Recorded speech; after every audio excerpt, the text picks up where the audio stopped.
Buenos días, jóvenes. Justamente como había comentado el doctor, estoy un poco mal de la garganta. Entonces voy a tratar de darle la introducción de la mejor forma posible, que ustedes la puedan entender, disfrutar y también puedan entender lo que van a hacer en cada una de las mesas. ¿Está bien? En la práctica de hoy vamos a ingresar directamente a lo que es el sistema, ¿verdad? Urinario como tal. ¿Qué órganos comparten o qué órganos componen el sistema del tracto urinario? Uretra, ¿qué más? Uretra, ¿qué más? Vejiga y riñones. Muy bien. Entonces, ¿qué serían las itus? Las itus serían entonces infecciones del tracto urinario. Pueden ser altas o pueden ser bajas. En este caso, ¿verdad? Las itus pueden darse por diferentes tipos de microorganismos, solamente que en la mañana de hoy estamos hablando exclusivamente de bacterias. En este caso, gram negativas, que serían las enterobacterias como tal. Cuando estas bacterias entonces tocan o tienen contacto con lo que es el epitelio como tal, ¿verdad? Las células lo que hacen es fagocitarla y causar entonces una cadena completa, causando lo que es la alteración tanto del sistema inmunitario como también del uroendotelio como tal, causando inflamación. Y es esa inflamación lo que causa la incomodidad. ¿Está bien? Cuando son en las vías bajas, los síntomas son bastante básicos, bastante simples de tratar, como por ejemplo urgencia para ir al baño, molestia al orinar, ardor, entre otros. Pero cuando ya estamos hablando de unas vías, de las vías superiores, vamos a encontrar lo que es fiebre como tal, dolor en lo que es el flanco, del riñón que se irradia hacia abajo, hacia los uréteres. Y es allí donde ustedes también deberían empezar a hacer lo que es la entrevista como tal, ¿no? Para que ustedes también sepan de dónde ha contraído esa infección. Entonces, la primera clasificación que vamos a tener nosotros de las ITU es dónde ha contraído esa infección. Si la tuvo a nivel de comunitario, o sea, que viene desde su casa, viene desde alguna población, se bañó en ríos, se bañó en piscina, unas aguas termales, y viene con esa infección, o si esa infección es dentro, ¿verdad?, del hospital, de la clínica, ya eso estaríamos hablando de una enfermedad nosocomial. Y recuerden que también no es igual tratar a una persona sana que viene con estos, empezando a tener estos síntomas, a una persona que ya está hospitalizada, ¿verdad?, que ya está recibiendo otro tipo de tratamiento y empieza a desarrollar estas itus entonces. Luego entonces que vemos si vienen de las vías inferiores, en este caso ya habíamos mencionado los síntomas, obviamente en este caso estamos hablando solamente del uretra, la vejiga, ¿verdad? Sabemos entonces por los síntomas si se encuentra solamente la infección en este caso, en estos dos órganos, o si está aumentando y subió, ¿verdad? Porque muchas personas a veces sienten la molestia, pero no son capaces de tratarlo, de ir al médico a tiempo, y lo que hace la bacteria es migrar entonces y empezar a infectar no solamente la vejiga, sino también la uretra y también llegando a los riñones, causando así entonces lo que es una pielonefritis, una nefritis bacteriana y un absceso. En este caso, las itus también se pueden dividir si son no complicadas o si son complicadas, dependiendo obviamente de nuestro paciente como tal. Como les habíamos mencionado, si el paciente viene sano y solamente está empezando a presentar por primera vez esta infección, podemos hablar que es una persona sana y es una ITU no complicada. ¿Qué quiere decir no complicada? Que podemos tratarlo con antibióticos, ¿verdad? Y podemos ver un progreso bastante rápido, bastante progresivo, bastante, se podría decir rápido, es efectivo. Sin embargo, cuando estamos hablando de complicadas, es cuando ya tenemos patologías de base. Por ejemplo, mencióname 3 patologías de base que puede ocasionar que el paciente sea sensible a una ITU o que pueda desarrollar una ITU. Eso no es una patología. Eso no es una patología. ¿El embarazo es una patología? No. Ok. SIDA, muy bien. SIDA, ¿qué más? VIH, SIDA, ¿qué más? Cáncer. ¿Qué más? Tenemos la diabetes. Tenemos la lupus, muy bien, una enfermedad autoinmunitaria, ¿qué más?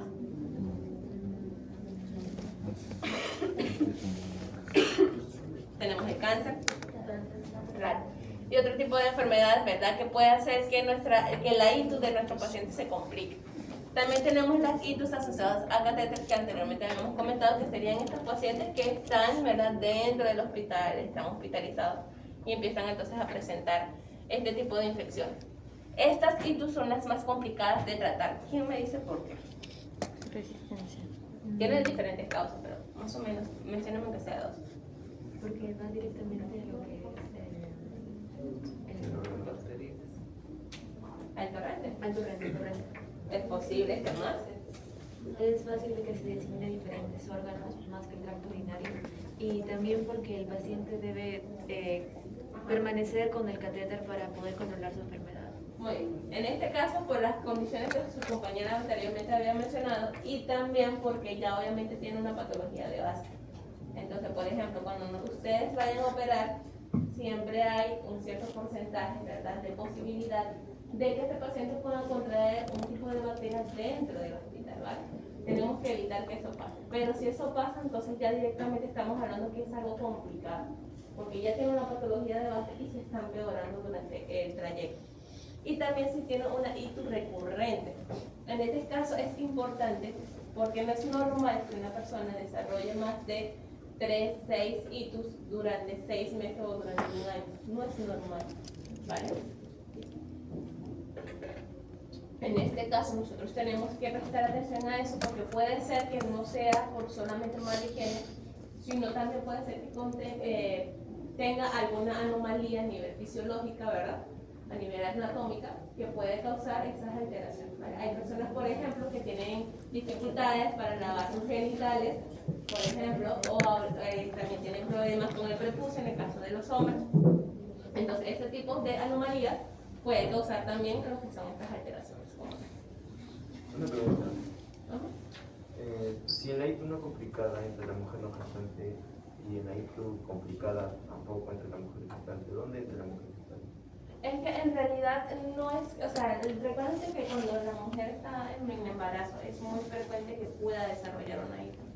Ahora, ¿por qué decimos que no es complicada? Porque en este caso, gestante, ya entendí cuál es tu pregunta.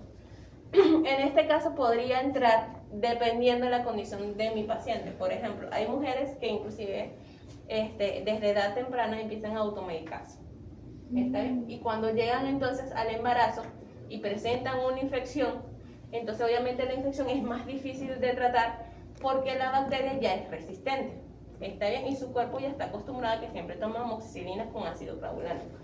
Entonces recuerden que cuando es una mujer embarazada no le podemos dar toda la gama de antibióticos, sino que tenemos que dar aquellos que no afecten al feto como tal, ¿vale? Entonces allí sí pues tendríamos que evaluar realmente la condición de nuestra embarazada, el tiempo de gestación también, ¿verdad? Y lo que es la calidad de vida y todo lo demás. Entonces es más abarcante todavía cuando se habla directamente de lo que es un embarazo como tal. Ahora, en epidemiología, obviamente, las mujeres somos más susceptibles a las ITU. ¿Quién me dice por qué? Por la uretra muy corta. ¿Por qué? Por nuestra Ubicación anatómica. No, por la uretra muy corta. Por la uretra y también por nuestros desbalances hormonales. Oh. Sí, justamente por eso. Nosotros tenemos un desbalance hormonal que, por ejemplo, el caballero no tiene. Entonces, los altos y el hecho de que aumente y disminuyen los estrógenos, ¿verdad?, también ocasiona que nuestro cuerpo cambia de pH, cambia también lo que es la temperatura, y obviamente eso también hace que sea una zona un poquito más susceptible a diferentes tipos de infecciones. Y en este caso, en Perú, las bacterias que son mayormente aisladas son la Escherichia coli, la Klebsiella, que esto es muy importante, chicos, seguramente les vamos a preguntar más adelante, los Enterococcus, la Proteus y lo que es la Pseudomonas como tal. Ahora, el problema no es la bacteria como tal, el problema es la resistencia que genera esta bacteria. Y justamente en este estudio que se colocó acá, estamos hablando de Arequipa, en el 2023 ellos hicieron una investigación en uno de los hospitales más importantes de Arequipa, en los cuales se determinó que la mayoría de las resistencias a las quinolonas, ¿verdad?, fueron de pacientes que vinieron de la comunidad. Eso quiere decir que no son pacientes que estaban dentro del hospital como tal y se contagiaron, sino que eran personas que simplemente fueron a piscinas, fueron a ríos, hicieron cualquier tipo de actividad y se contagiaron. Ahora, ¿por qué ustedes creen que las personas de la comunidad tienen mayor resistencia a las quinolonas que las personas que están hospitalizadas? por la automedicación. Muy bien, por la automedicación. Si ustedes dejan esta clase y van ahorita a sus casas a almorzar y pasan por una farmacia, ustedes pueden preguntarle a la señorita, ustedes le dicen, tengo una infección urinaria, me duele cuando orino, me arde, y lo primero que le van a dar es una ciprofloxacina. Esa es la primera que dan. Y justamente las ciprofloxacinas son las primeras, ¿verdad? Son uno de los primeros fármacos que entran dentro de lo que es la familia de las quinolonas. El segundo fármaco que ha desarrollado bastante resistencia a las bacterias es al dimetropin sulfametazol a nivel local, o sea, solamente en ese hospital. En los otros hospitales no se ha podido hacer esta investigación. Sin embargo, sería interesante que uno de ustedes, tal vez en el futuro, pueda hacer su tesis o pueda también hacer una investigación, puede graduarse hablando sobre las ITU, porque es muy importante la resistencia y porque también hay muchos estudios realmente que las abarcan. O sea, no las abarcan como tal, no te dicen realmente qué bacterias son las que están viéndose ahorita la resistencia, sino que la abarcan como que por partecitas. Entonces sería chévere que buscaran aunque sea un hospital y trataran aunque sea el tema, así sea del 2025 o 2024, y así poder tener estos datos actualizados, ¿no? Para más adelante investigaciones. Las causas de estas ITUs obviamente ya las habían mencionado ustedes, que serían las alteraciones hormonales, las alteraciones del flujo urinario, las alteraciones químicas, mala higiene, enfermedades base, embarazo, ¿verdad? Y las relaciones sexuales. Los factores de riesgo ya obviamente ustedes los habían mencionado anteriormente, entre ellos se encuentran las litiasis, las microlitiasis y problemas renales. Esta sería la forma de recoger una orina, pero vamos a preguntarle a aquella mesa que está calladita. Mencióname cómo se debería hacer una correcta recolección de una muestra urinaria. ¿Cuáles serían los pasos? Si ustedes tuvieran su paciente, ¿cómo les indicarían ustedes a su paciente que debería hacer la recolección de la orina? Toda la mesa en general tiene un paso. ¿Cuál sería el primer paso para una recolección de la orina?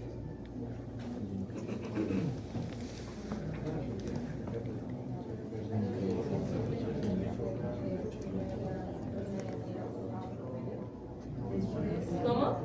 Digo que no te escuchamos. Primero necesitar que la primera orina del día. Muy bien. Pero antes de la toma debería ser necesario lavar o desinfectar, en este caso, si son mujeres de la después de lavarse lavarse las manos, encontrar no sé cómo se llama el tabito de colocación, tiene que ser estéril, y luego lavarse las manos, desinfectarlo, poner en este caso su nombre, si es más de una hora de que llega de su casa hasta el centro de salud, ponerlo en el refrigerador. Muy bien. Ahora la pregunta es la siguiente. A las otras mesas, porque ya contesté. ¿Por qué es la primera orina de la mañana? O sea, ¿por qué no puede ser la orina de las 10 de la mañana? Si yo me despierto a las 12. Porque Porque es la orina más concentrada. Literalmente. Por ejemplo, si yo quisiera saber qué está ocurriendo en alguna parte de mi cuerpo, el primer examen que yo mando a hacer, en este caso, si yo quisiera saber qué está ocurriendo en mi médula ósea, específicamente en la médula roja, yo mando a hacer un hemograma, ¿cierto? Un frotis, una lámina periférica para ver si yo tengo células inmaduras en la sangre, ¿no? Pero en este caso, si yo quiero evaluar la función renal como tal, ¿verdad? Yo no puedo agarrar cualquier orina del día, yo tengo que agarrar la primera orina de la mañana, porque nuestro cuerpo está en reposo y durante ese tiempo de reposo el riñón no se duerme, nuestro cuerpo no duerme. Tal vez nosotros, nuestro sistema límbico nos manda a descansar de una u otra forma, pero los demás sistemas de nuestro cuerpo siguen activos. Entonces nuestro riñón empieza a lo que es hacer la filtración de la sangre sin problemas, sin nosotros estar en movimiento, sin estar alterándolo a través de la comida, a través de lo que tomamos, simplemente estamos en reposo, y es allí donde nosotros podemos tener un registro fidedigno de cómo está nuestro riñón. En este caso nosotros vamos a evaluar no solamente si nuestro paciente tiene una infección, sino también, ¿verdad?, cómo está su función renal como tal. Ahora, ¿cómo yo diferencio entonces de una vaginitis o una uretritis, en el caso de los caballeros, de una itis? O sea, si viene un hombre y te dice, ay, es que me da el orinal, entonces ya te dice, ah, eso es una ictus. Eso no es una uretritis. ¿Cómo tú sabes que es una uretritis y no es una ictus?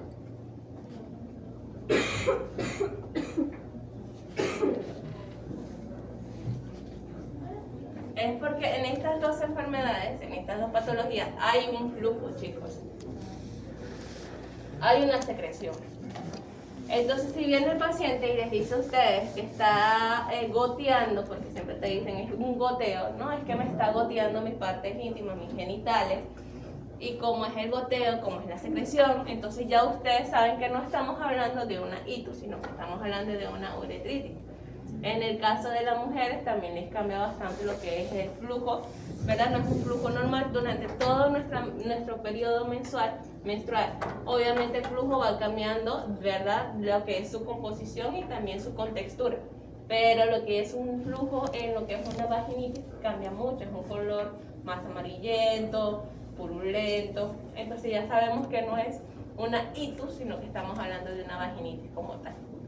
Y en este caso también tenemos la enfermedad inflamatoria pélvica, que se puede asociar también por la molestia, la presión que siente la mujer como tal al orinar, pero en realidad no tiene nada que ver con una ictus, sino que más que todo es una enfermedad inflamatoria pélvica y el dolor es moderado y es de larga duración. Se siente como un peso, ellos van a sentir un peso constantemente en la vejiga y van a sentir también inflamación que no se va con nada y la inflamación es más prolongada, o sea, puede durar varias semanas, puede durar meses, dependiendo el tiempo en el cual nuestra paciente vaya. Y la tira de orina es muy importante, le va a dar completamente normal. Solamente le va a dar positivo a los leucocitos y eso es porque tiene una inflamación. Este sería el examen como tal que ustedes le mandarían a hacer a sus pacientes. Yo creo que todos acá se han hecho un eco, ¿no? O todos le han dado, si ustedes han estudiado medicina o están estudiando medicina, obviamente, siempre les va a llegar un familiar diciendo, ay, me mandaron a hacer un examen de orina y no sé cómo interpretar. O dime qué ves. Lo primero que ustedes van a ver es el color y la turbidez y también la densidad, porque esto es lo que nos va a dar un poquito a nivel bastante macroscópico o general, ¿verdad? De cómo están nuestros riñones, si nuestro paciente está o no está tomando agua, si nuestro paciente estuvo o no estuvo consumiendo medicamentos, ya que algunos medicamentos también te cambian el color de la orina, y es algo muy importante. Y en este caso, ¿verdad? Si tenemos un color rojo a rosado, podemos sospechar que hay sangre o también podemos sospechar que es el consumo de vitaminas. Antes de que este paciente se haga este tipo de examen, ustedes tienen que decir que deben evitar el consumo de vitaminas. Si yo tomo un multivitamínico, mi orina me va a salir anaranjada. Si yo tomo vitamina C, de la orina me va a salir un color anaranjado a medio amarillento, un poquito verde.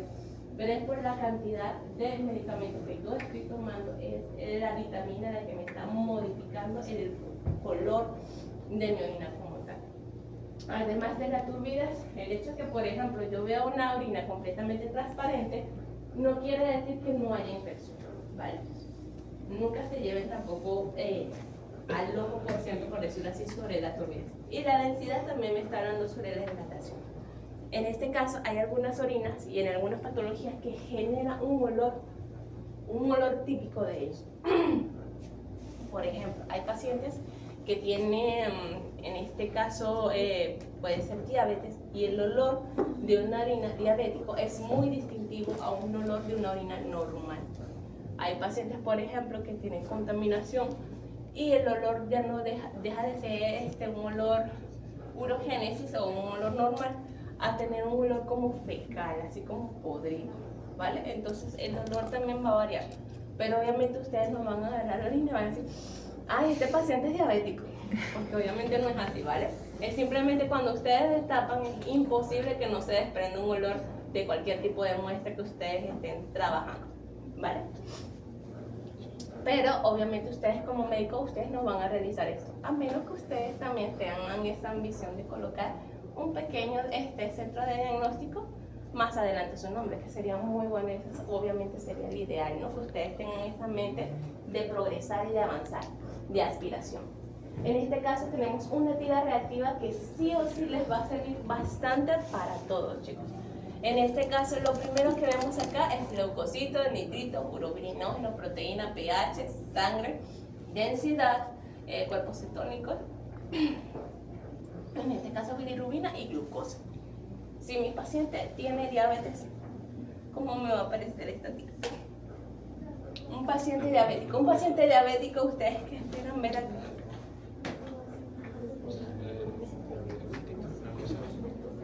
No las escucho.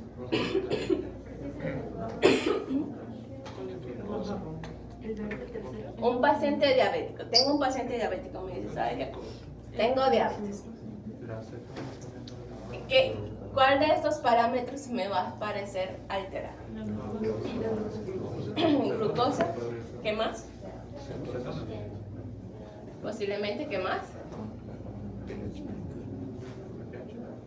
Ok, ahora si yo tuviera un paciente que está presentando solamente proteínas positivas, solamente tengo positivo las proteínas, ¿de qué sospecho? ¿De qué? Puede ser. Estoy sospechando acá, ¿verdad?, de que posiblemente esté presentando una litiasis renal o una microlitiasis renal. ¿Vale? Entonces las proteínas me van a ayudar, las proteínas y la glucosa me va a ayudar a determinar a mí cómo están esos podocitos en los glomérulos, o sea, cómo se está dando esa filtración. Si una de ellas me está saliendo positivo, eso quiere decir que mis podocitos o los podocitos de mi paciente, ¿verdad?, en lo que es su glomérulo, en la nefrona, no están así, sino que están abiertos. Están abiertos, están distendidos y obviamente por allí está botando estos dos analitos que no debería botarse porque se supone que se reabsorben porque nuestro cuerpo lo necesita. ¿Está bien? Ahora la pregunta es entonces, ¿qué es lo que está causando que esos podocitos se abran? O sea, ¿qué es lo que está causando que esa filtración no se esté dando a cabo? Y es justamente nuestro trabajo investigar el qué. En este caso, ¿verdad?, si es un paciente diabético, obviamente los altos niveles de glucosa en sangre va a ocasionar que esa filtración no se pueda dar, sino que a medida que va pasando los años, ¿verdad?, ese podocito se vaya distinguiendo y vamos a ver entonces lo que es glucosa positivo. Pero, por ejemplo, que yo tengo ahorita, supongamos que yo tuviera 25 años. Yo tengo 25 años y me hago un examen para determinar si soy o no soy diabética. ¿Cuál es el examen que realizo o que le mandaría a realizar a un paciente para determinar si realmente es diabético o no? La hemoglobina glucosilada o glicosilada. Muy bien, esa es la primera que vamos a mandar, ¿vale? Entonces me mandan a hacer eso y si soy diabética, entonces porque soy diabética ya inmediatamente me va a aparecer la glucosa positiva en orina entonces. Depende del estadio. Depende del estadio de la enfermedad, así es. El hecho es que, por ejemplo, una paciente, por ejemplo, 25 años, me acabo de dar cuenta que soy diabética. Entonces ya entre 2 semanas yo voy a hacerme un eco y ya inmediatamente ya voy a tener glucosa en la orina. No precisamente, porque si yo me empiezo a cuidar, mi salud, la forma como yo consumo agua, qué es lo que estoy comiendo, mi función renal no tiene por qué verse afectada. Hay personas que tienen años siendo diabéticas y no tienen su función renal afectada, ¿vale? Y eso es justamente el trabajo de ustedes como médicos. El trabajo de ustedes como médicos es tratar de limitar la enfermedad y que no llegue a progresar a algo más. Si ya ustedes saben que su paciente es diabético, pues tienen que cuidar de los riñones, chicos. Porque es lo que pueden hacer, lo mejor que pueden hacer, cuidar de los riñones, cuidar de sus ojos, cuidar que no se complique la enfermedad. ¿Está bien? Ya luego entonces que sabemos esto y ya tenemos entonces la idea de cómo están sus riñones, de cómo está su glucosa como tal y también cómo está su hígado, porque a través del urobilinógeno y de la bilirrubina estamos sabiendo, y del cuerpo cetónico estamos determinando más o menos cómo está su hígado. Vamos a hacer entonces un examen microscópico. Estas células que están acá, ¿todos lo ven? Sí. Parece un huevo frito, ¿cierto? Si se dan cuenta, el núcleo es un poco más pequeño y el citoplasma es más amplio, ¿verdad? Esta célula es una célula de descamación. Esta célula que ustedes ven acá es una célula epitelial plana y proviene seguramente de lo que es la uretra, ¿vale? Es una célula de descamación muy frecuente. Este es un campo de microscopio, o sea, es un campo que ustedes están viendo en el microscopio. Si yo veo más de 6 células de estas en un solo campo, eso es contaminación.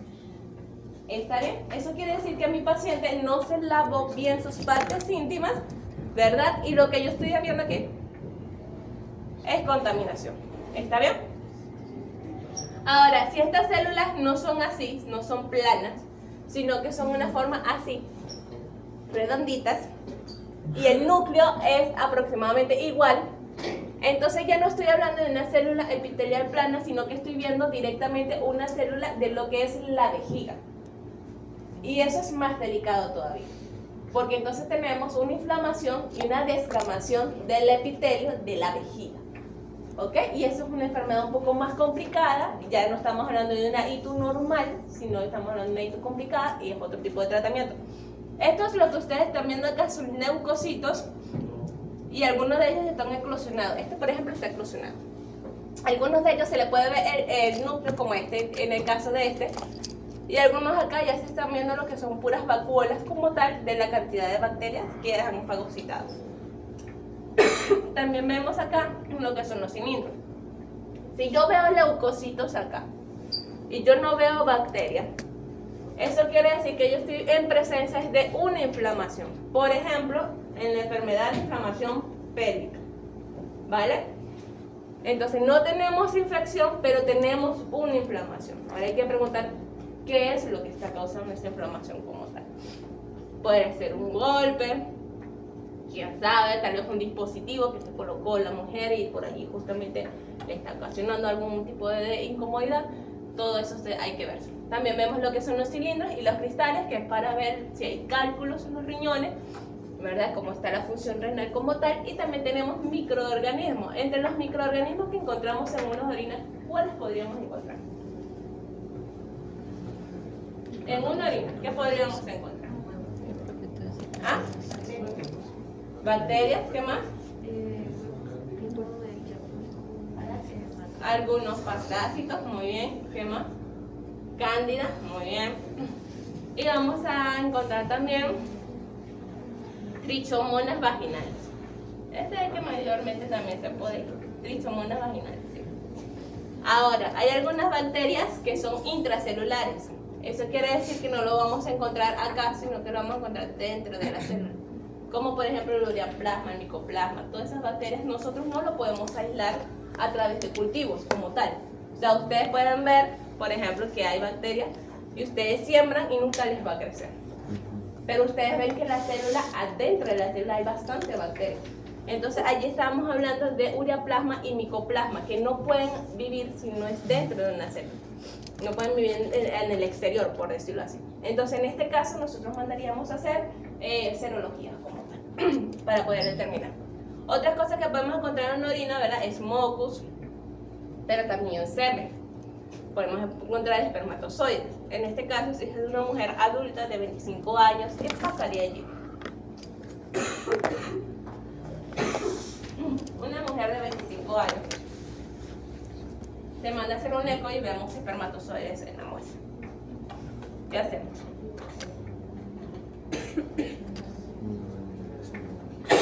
¿Qué hacemos? Se rechaza la muestra. Oh. Yo la tengo que rechazar porque yo no sé si estas bacterias que yo estoy viendo en el microscopio es de ella o de su pareja o de la persona con la que estuvo, porque no se sabe si es su pareja o no. ¿Vale? Entonces no puedo procesar esa muestra. ¿Qué se hace? Por eso es que justamente siempre se van de la mano el personal, lo que es el licenciado de laboratorio, ustedes como doctores, de su enfermera o de su técnica. Entonces pasa algo, ven algo, simplemente le dices a tu técnica, a tu enfermera, llama al paciente y dile que me traiga otra muestra porque la muestra estaba contaminada. Así de sencillo. Ay, pero si quieren más datos, entonces pregúntele realmente el nombre completo, el DNI, para que usted sepa si realmente está hablando con la persona que dio la muestra y no con un familiar tal vez, y ahí le dice, mira, ¿sabes qué? Observamos espermatozoides en su muestra, lo cual no debería ser, ¿verdad? Ya que su médico se supone que le habló y le dijo que obviamente debe tener 1 o 2 días de abstención sexual. Y eso sería todo, ¿vale? Luego entonces que tuvimos una buena toma de muestra, vamos a hacer entonces el urocultivo como tal. En este caso, ¿verdad? La siembra es muy diferente a todas las demás. ya que acá tenemos nuestra asa calibrada y lo que vamos a hacer es una pequeña línea en todo el medio de nuestra placa y vamos a estriar en forma de zigzag hasta que nuestra muestra esté completamente agotada. ¿En qué tipo de agarros vamos a hacer? Cuando hablamos de urocultivo, ¿verdad? Estamos hablando de lo que es agar sangre, agar McConkey y agar Clef. Esta que está acá es una colonia de E. coli. Con la experiencia, ustedes solamente con ver la placa y ver la colonia ya ustedes van a reconocer qué. Pero eso lo da la experiencia. A simple vista, esto puede ser cualquier cosa. Y el que está acá, que ustedes ven que forma como tiene onditas, tiene olas, es Proteus. Proteus hace el fenómeno de Schwarm después de las 24 horas. Eso quiere decir que yo, por ejemplo, agarro y aíslo una muestra completa, ¿verdad? Estoy sembrando mi muestra, ¿ok? Y me crecen dos bacterias, me crecen dos colonias completamente diferentes. Me crece una con una morfología y otra con otra morfología muy diferente.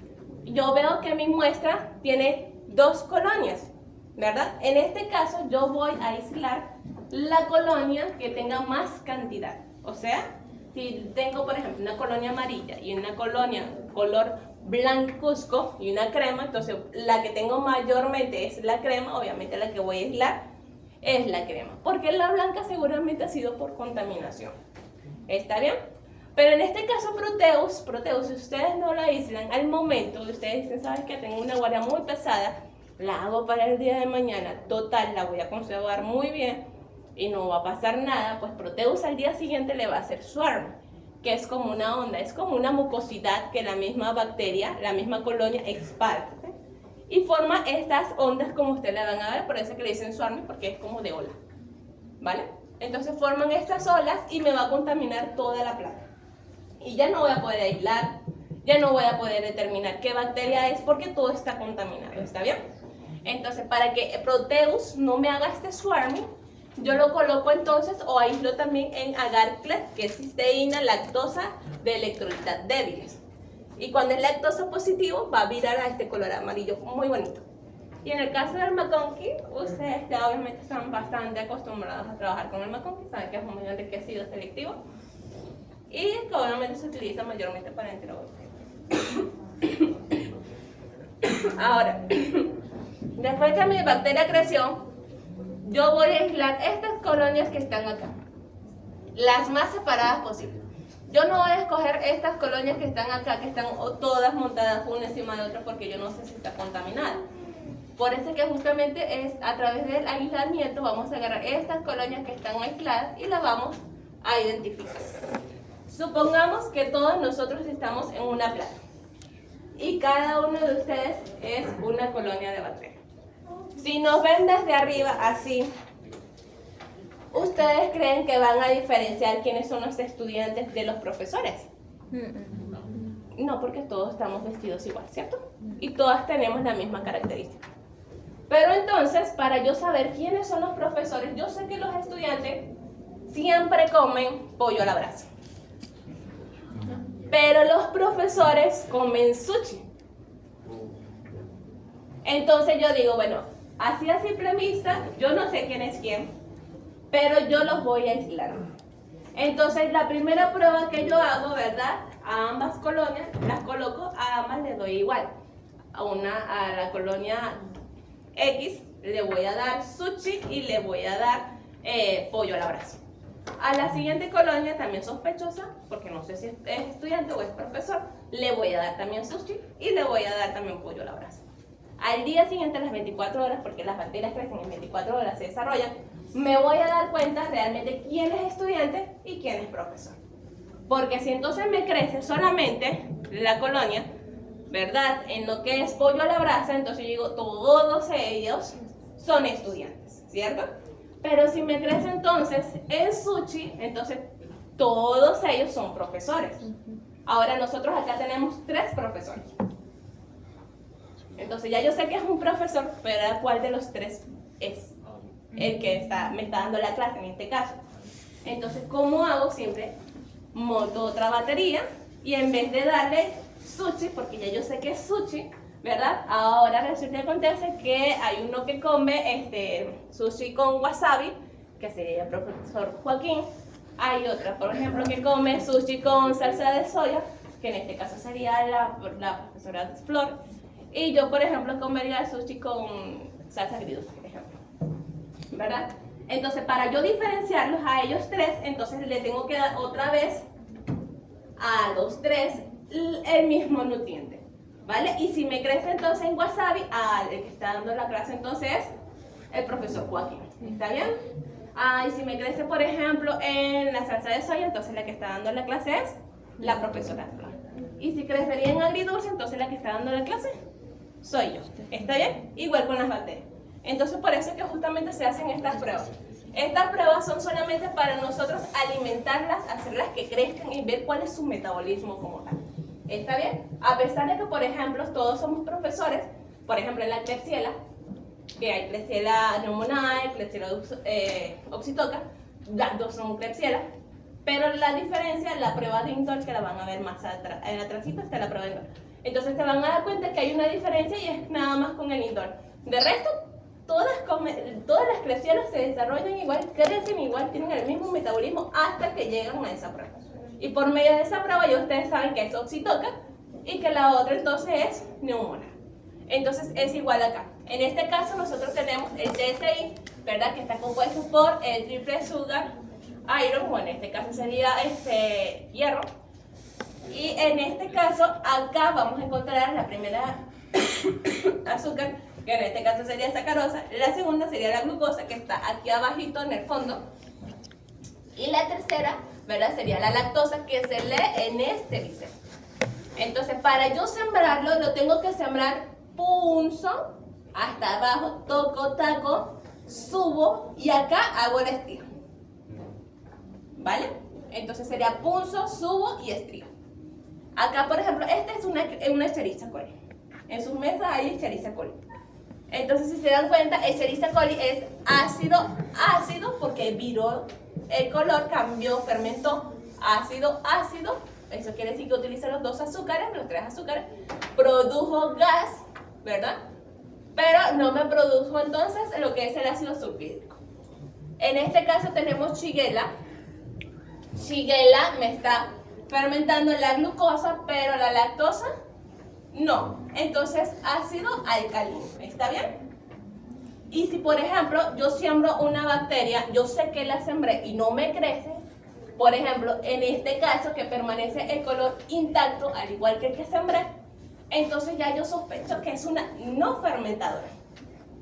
Ella no es fermentadora, ella utiliza la glucosa, la lactosa, pero de otra forma, no por fermentación.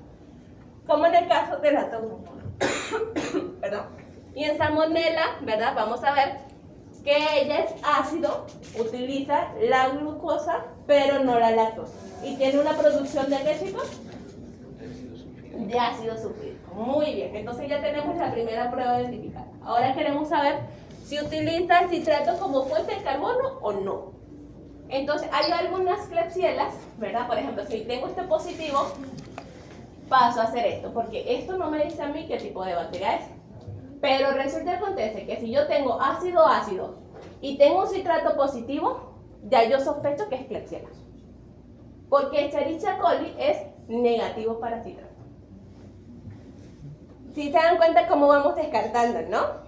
Entonces allí vamos clasificando las bacterias. Entonces tengo un TSI ácido y un citrato negativo.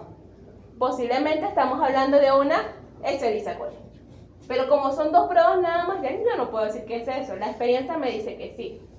Pero por simple vista yo no puedo. Tengo que hacerle más pruebas, tengo que darle más nutrientes, ¿vale? Entonces pasamos a hacer lo que es la urea. Entonces la urea lo que vamos a ver es si ese microorganismo utiliza la urea como única fuente de nitrógeno, hidrolizando la urea. Así estaría negativo, así estaría positivo. En este caso el Proteus, que anteriormente le habíamos dicho que había hecho el efecto Schwann, sale súper positivazo, o sea, eso es imposible de no ver. Es como dicen por ahí, un calambre al ojo. Que ustedes ven la urea y ya ustedes saben que es Proteus. Y es justamente por la coloración que da. Luego tenemos la lía, que es lisina, hierro, agar. Y esta se lee diferente, chicos. Esta es muy importante. La lisina es así, chicos, es moradito. Ustedes la van a encontrar en su mesa. Es moradita. Cuando está positivo, descarboxila y amina, es así moradito. ¿Verdad? Así moradito está. Pero cuando es negativo, lo vamos a ver así. Amarillo en la parte de abajo, ¿vale? Lo vamos a ver amarillito, el pico rojizo y es por la desaminación como tal. Aquí desamina, pero no carboxila. Y este color, dense cuenta que este no es igual que este, ¿cierto? Este es morado. Y este es un color como rojo, ¿cierto? Como guinda. Estos son proteos. Yo no sé, yo no lo veo, pero este color es típico de proteos. Es un color guinda, un guinda fuerte. Pero si tienes un ácido sulfídrico acá en la parte de abajo, ya yo no puedo decir que es proteo, porque proteo no me produce ácido sulfídrico. Ácido sulfídrico me lo produce ¿quién? Salmonella, ¿vale? Entonces esa es una de las diferencias. Y este sería el mío. El mío es muy similar a lo que es la lía, solamente que es como ornitina. En este caso, si se dan cuenta, es moradito igual, pero cuando está negativo se coloca amarillito cuando es una desaminación, pero cuando está positivo, cuando es descarboxilación, se coloca morado completamente. En este caso nosotros vamos a ver tres cosas que vamos a evaluar. Este es un medio súper útil. La primera es la ornitina. Ok, ya evaluamos la ornitina. La segunda que vamos a evaluar es la movilidad. La Escherichia coli es móvil. Eso quiere decir que cuando ustedes lo van a ver también en su mesa, ustedes colocan el láser con la bacteria, ¿verdad? La sacan, la incuban, van a darse cuenta que en el medio va a colocarse todo turbio. Cuando la bacteria es inmóvil, eso nada más ustedes van a ver el pinchazo. Por ejemplo, ustedes verían así cuando es una E. coli. O sea, ustedes nada más van a ver el pinchazo como tal que va hasta allí. Cuando es Klebsiella, no van a ver movilidad. Pero cuando es coli, todo esto se va a colocar completamente turbio. En mi mesa se encuentra el SIM, que es donde vamos a ver eso. Y esta sería la prueba de Indol, la que yo les dije que es para diferenciar el Klebsiella oxytoca de Klebsiella pneumoniae. Luego hacemos entonces lo que es los antibiogramas. Perdón. Ya ustedes saben cómo hacer un antibiograma, ¿cierto? No les tengo que explicar mucho, 0.5 marfarla. Luego entonces pasan a hacer la dispersión por completo de lo que es la colonia y procedemos a poner entonces los antibióticos. En este caso, en mi mesa, en la parte de atrás, les voy a decir cuál es la importancia de colocar, ¿verdad?, lo que son los antibióticos y cómo van a ver por primera vez la señalización fenotípica en una bacteria. En este caso, si se dan cuenta, ¿verdad?, tenemos acá ampicilina, pero para diferentes bacterias. Aquí tenemos enterobacterias y también estafilococcus, que sería una gran positiva. Y se dan cuenta que el diámetro cambia bastante, ¿no? Mira todo lo que cambia. ¿Sí se dan cuenta cómo cambia? Y es porque las enterobacterias son más resistentes que las gram positivas. La gram positiva, tú le das una gentamicina y es posible que te haga efecto. Pero las enterobacterias, tú le das una gentamicina y es posiblemente sea resistente, ¿vale? Porque las enterobacterias tienen esa capacidad de realizar, ¿verdad?, mutaciones, de mandar también lo que son resistencias a través de los plásmidos, y vemos entonces que hay mayor resistencia en las enterobacterias o en las gram negativas que en las gram positivas. Y eso literalmente sería toda la clase del día de hoy.